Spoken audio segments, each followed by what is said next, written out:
Hi, and welcome. You're listening to the X22 Report. My name is Dave, and this is episode 773B, and today's date is September 23rd, 2015, and the title of this episode is NATO Assisting Ukraine to Prepare for a Dirty Bomb Attack. Let's get right into the economic collapse geopolitical news. Now, as we know, many Americans right now are waking up and taking a hard look at the government, and they're starting to realize these representatives, these government employees, they're really not working in the best interest of the people. They seem to be working in the best interest for themselves. And they're taking their orders from different masters, the central bank, corporations, and other countries. And there was a survey done by Gallup. A poll was conducted, and almost half of the U.S. population, 49%, regards the government as a threat to their lives and liberty. They distrust the federal government, and this has been increasing since 2006. Back then it stood at 46%, now it's almost half. And as time goes on and the government worries about themselves and not the people and doesn't do the best for the people, this number will increase. And we can see right now the open-ended question, was whether the U.S. government was an immediate threat to the rights and freedoms of the ordinary citizens. And people are saying yes, because they're starting to realize this country is not headed in the right direction. They see what's happening. They understand. A lot of people are still asleep, but they realize something's going on. They just can't put their finger on it. And they're listening to the corporate media, they're trying to figure out what's going on, and they just don't understand. And then eventually, they stumble upon alternative media, new media, and they start realizing, wait a minute, what is going on here? And we see this happen quite a bit, because as we know, the corporate media, the government, they're not telling anyone what's really going on. They're telling them that everything is fine. They're telling them and using lots of propaganda. They're lying to the people, which they're allowed to do under Section 501c under the NDAA. So we can see at this point that the government, the corporate media, they use all of this to control the people. They use it to spy on the people. The FBI, they used to just hold fingerprints of criminals in their database. But now they're merging the criminal database with the civil database. So basically, what does this mean? Anytime your prints are submitted to the FBI for any reason, they are lumped together with those belonging to criminals. And this doesn't just apply to high-profile jobs that require a security clearance. This includes just about any job with the federal government. It also applies to many private fields that require a license. This includes security guards, lawyers, contractors, nurses. California alone submits about 1.2 million sets of fingerprints to the feds every year. Not only does this increase the chances of innocent people getting caught up in criminal cases, it's a violation of our rights. By collecting this information into criminal databases, they've essentially treating ordinary citizens like criminals before they're even charged with a crime. Now the question is, why are they doing this? Because they're looking at what's going on. They realize that everyone is a threat. This is why they're spying on everyone. This is why they use false flags to scare everyone. It's called control. This is what they are doing at this point. They're controlling the population. I mean, in Australia, and we see this in California, but in Australia, the government is ready to pass a law that would withhold child care and other benefits from parents who don't want to get their children vaccinated. Under the No Jab, No Pay bill, introduced to Parliament, parents will be ineligible for full government benefits for not immunizing their children. youngsters would only be exempt due to medical reasons. And if the law is passed, families could lose up to about 15,000 Australian dollars, which is 11,000 American dollars, per child per year in tax and child care benefits starting the 1st of January of 2016. And there are people in Australia and in America that have good reason not to vaccinate their children. I mean, they've seen cerebral seizures, anaphylaxis, and hardening of the brain are two devastating conditions associated with measles immunization, and there are many reported adverse vaccine effects that are continually reported but ignored. And the question I always have is, if everyone else is getting vaccinated and they are protected, why such the worry? Because let's say I have a child that's not vaccinated and they walk into a room with all the children that are vaccinated. What's the threat? Why are they afraid? They can't catch anything. And it's the right of the parents to choose and say, you know something? We don't want to put this into our body. But governments don't see it this way. Governments want everyone controlled. They want your choice taken away. And it's funny how they're doing it. Every time they force something on you, it always follows with a penalty. Well, if you don't take this, we're not going to give you any medical assistance. So you rather see the kid have no medical assistance than give them medical assistance. That's very interesting. Just because they're not vaccinated. And this is what they do. They always penalize you and force you so you don't have a choice. But you always have a choice.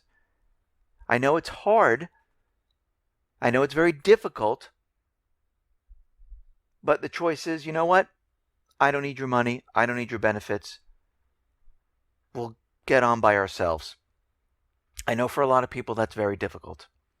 And then there's others that say, you know what? We're just going to do it. But there's still a choice there. They're trying to blur the line between choice. But it's always there. Don't let the governments fool you.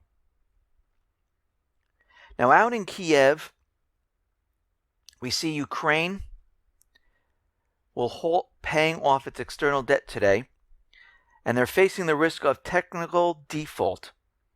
The list of non-payments doesn't include the $3 billion owed to Russia because that comes up in December. And basically, the IMF is out there, Christine Lagarde, urging all Ukraine creditors to support a debt restructuring deal. It's amazing. In Ukraine, the IMF and everyone else is trying to restructure the debt, writing off some of it. In Greece, no, that's not possible. We're going to be doing bail-ins there. You can't write off anything. But in Ukraine, it's okay. And now they're begging the creditors to accept this. Russia is not accepting this whatsoever. In December, they want their money. Now, we realize that the Minsk II ceasefire agreement expires the end of this year. And Kiev right now is not looking to reestablish it, renew it. And we're seeing a lot of strange things. Remember back when they caught these individuals trying to smuggle radioactive material? We thought that was very interesting, but they were caught. We understand that Israel tested dirty bombs in the desert, multiple of them, not just one, to see the effects, which is very interesting in itself. And now we hear that NATO is helping Ukraine prepare for a dirty bomb attack. They are helping Ukraine improve its ability to respond to a radioactive attack. And of course, we know that Chief Jens Stoltenberg from NATO is in Ukraine. He's there with hundreds of civilian specialists, British experts, Ukraine Special Forces, And they're going to simulate an event involving a widespread contamination of an area with radioactive material. Now, this is very interesting because, as we know, the central bankers are never going to give up. And I don't care what anyone says, they will not stop trying to get the southeastern area and Crimea. And they keep saying the Minsk II ceasefire agreement is the only agreement. It's the only one that exists. It's the only one we have to follow. That's it. Anything, if it doesn't work, there's nothing else. That's it. And we know it expires at the end of this year. And we know to get this war started, most likely they're going to need a false flag event. And we're starting to see a lot of strange occurrences at this point. And this is very odd how they're practicing for a dirty bomb attack. And of course, you know what's going to happen. They will blame this on Russia or the southeastern people, or both. So we're going to have to watch that very carefully. We see that the U.S. is sending over about a dozen A-10 jets and 350 U.S. troops to Estonia. They'll be holding a NATO drill there. And the 350 airmen are from the 74th Expeditionary Fighter Squadron.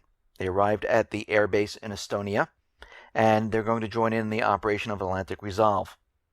The airmen came from they were deployed from the Moody Air Force Base in Georgia, and now they are out there training.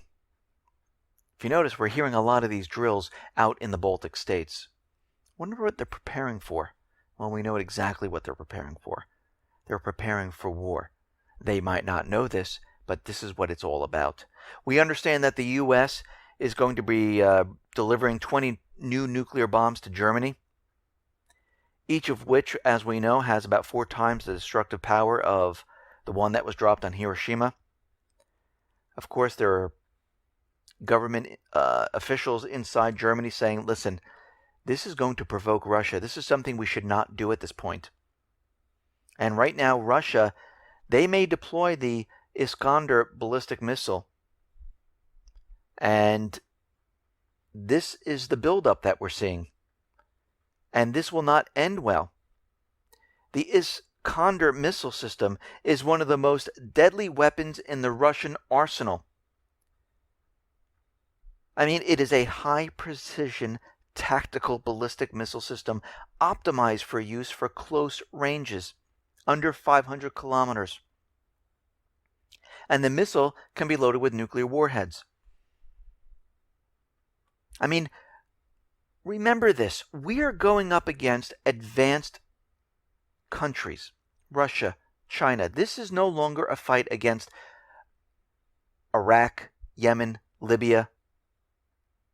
These countries have weapons equal or better than the United States. And these weapons can fly across the ocean and hit the United States. This is a very scary time. And we can see the U.S. government central bankers are continually provoking and pushing and preparing. They've been doing this for quite a while, and it's starting to accelerate at this point. We see out in Libya, we remember the U.S. government central bankers put out the message, all U.S. citizens must leave Libya right now. And we see that the elected government, not the puppet government, the elected government in Tripoli, has called off the peace talks. Why? Because the puppet government is continually mounting an offensive against them. And they're saying, listen, we need the offensive to stop, and then we'll go back to the peace talks. But if we really look at the U.S. government central bankers' actions, they don't want a political solution. They never do. They want what they want, and they want the people to suffer. This way, it shows them never to do this again. Never kick out our puppet government. We're seeing it in Yemen. We're seeing it in Libya, in Lebanon, Iraq. No, they're not fighting the Islamic State. They're fighting the people of these countries.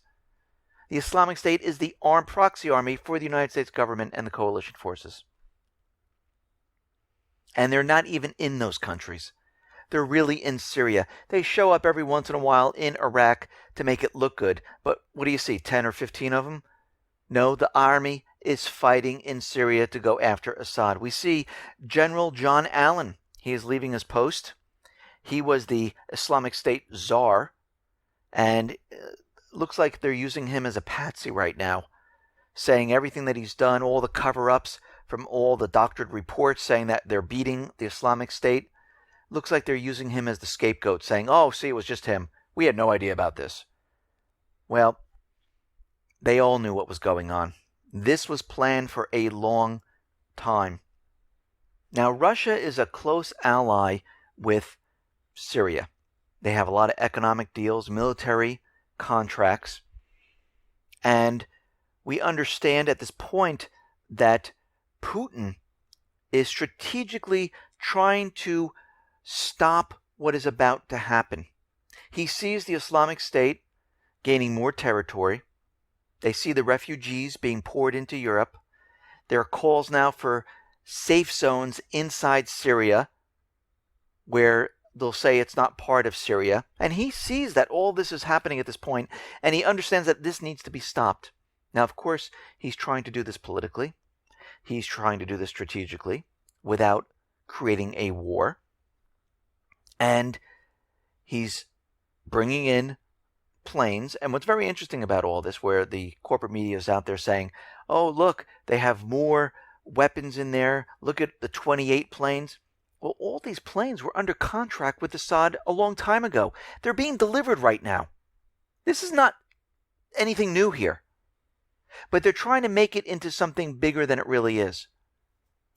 And Putin right now is getting ready to force the United States to see it his way. If we're fighting against terrorism, then we all must fight it together. And while all this is going on, the Ukraine foreign minister has accused Russia of having trained gunmen for the Islamic State. So they're trying to use propaganda to convince everyone that Russia is behind the Islamic State.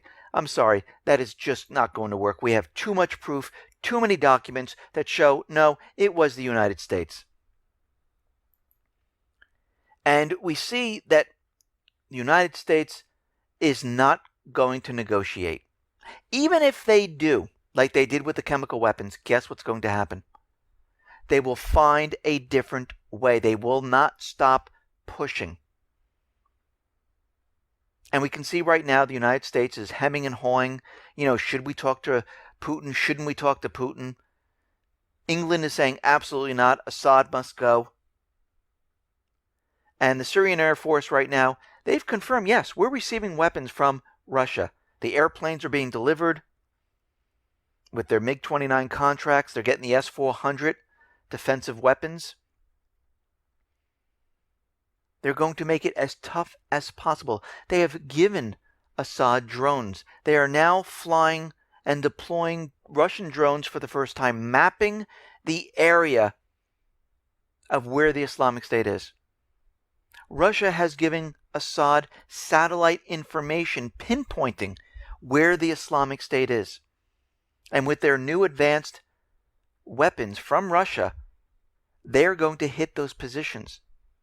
They're going to hit them with the planes, with the drones,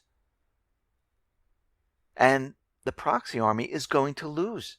The United States knows this.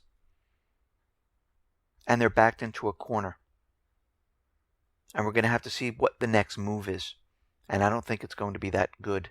I think it's going to be terrible. I think it's going to be a false flag. And they're continually bringing up that Assad is a dictator. He's a terrorist. He's been using chemical weapons. But the U.S., Israel, England, in the last 10 years, they used chemical weapons. Banned weapons. The U.S. used chemical weapons against civilians in Iraq in 2004. Israel used white phosphorus in 2009 during Operation Cast Lead, which is completely banned and it's against international law. It's a war crime. I mean, the U.S. and Britain are using depleted uranium, and they're dropping it in all of these countries. And it is a health hazard. It's radioactive. And there are many cases that show that Yeah, people get really sick from this. I mean, back during the time of Saddam, when he was fighting against the Kurds, the U.S. encouraged Saddam's use of chemical weapons. CIA files prove that the U.S. supported Saddam Hussein's use of chemical weapons against them. And who supplied it to him? The U.S. So it's very hypocritical for the United States to come out there and say, hey, he's using chemical weapons. The U.S. today is still using depleted uranium, white phosphorus. Even the proxy forces are using weapons that are banned. Look at Yemen. They are still using weapons that are banned. Now, we've heard the government continually warn us about lone wolves, the government warning us about cyber 9/11, a cyber Pearl Harbor. And Barrett Moore, a security specialist and founder of the security company Triple Canopy, said that the federal officials have modeled the effects of a black swan on the timely delivery of food, water, fuel, medical care, and technology. But they've done it only for the government benefit, not for the people. Seeing a potential for large-scale chaos, Barrett said, they have mitigated this risk for themselves by investing hundreds of billions of dollars in a continuity of government plan that has overseen the construction, equipping, and provisioning of 100 classified haven facilities accessible only to families and staff of government officials. Well, wait a minute. What about the rest of us? Well, there's no parallel provisions that have been made in our country for the general population. Years ago, Barrett noted, there were civil defense centers in which the local population could assemble in the event of an emergency, stocked with food, water, medicines, but they're all gone. They don't exist. What is the one big threat at this point? A cyber attack. The immediate result would be catastrophic. It would damage critical infrastructures that rely on the grid, including automated control systems for electric power, telecommunications, transport, banking and finance, food and water, distribution, and emergency services. And the government is prepared, and they've made no plans whatsoever for the general population. You getting the picture right now of what's happening here? They know what's going to happen because they're going to initiate it. They've made no plans for the people. This is why we hear stories about rioting, people getting very upset and angry, no food.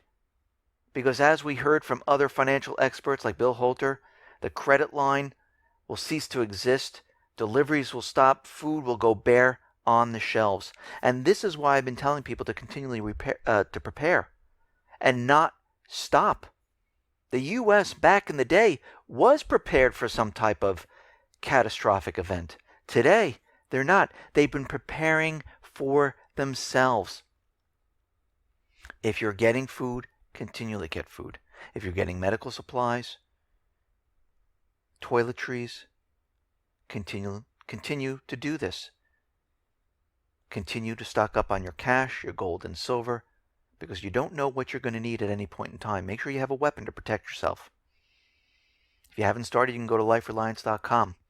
They have bug out bags, water filtration system, food. You can customize the package.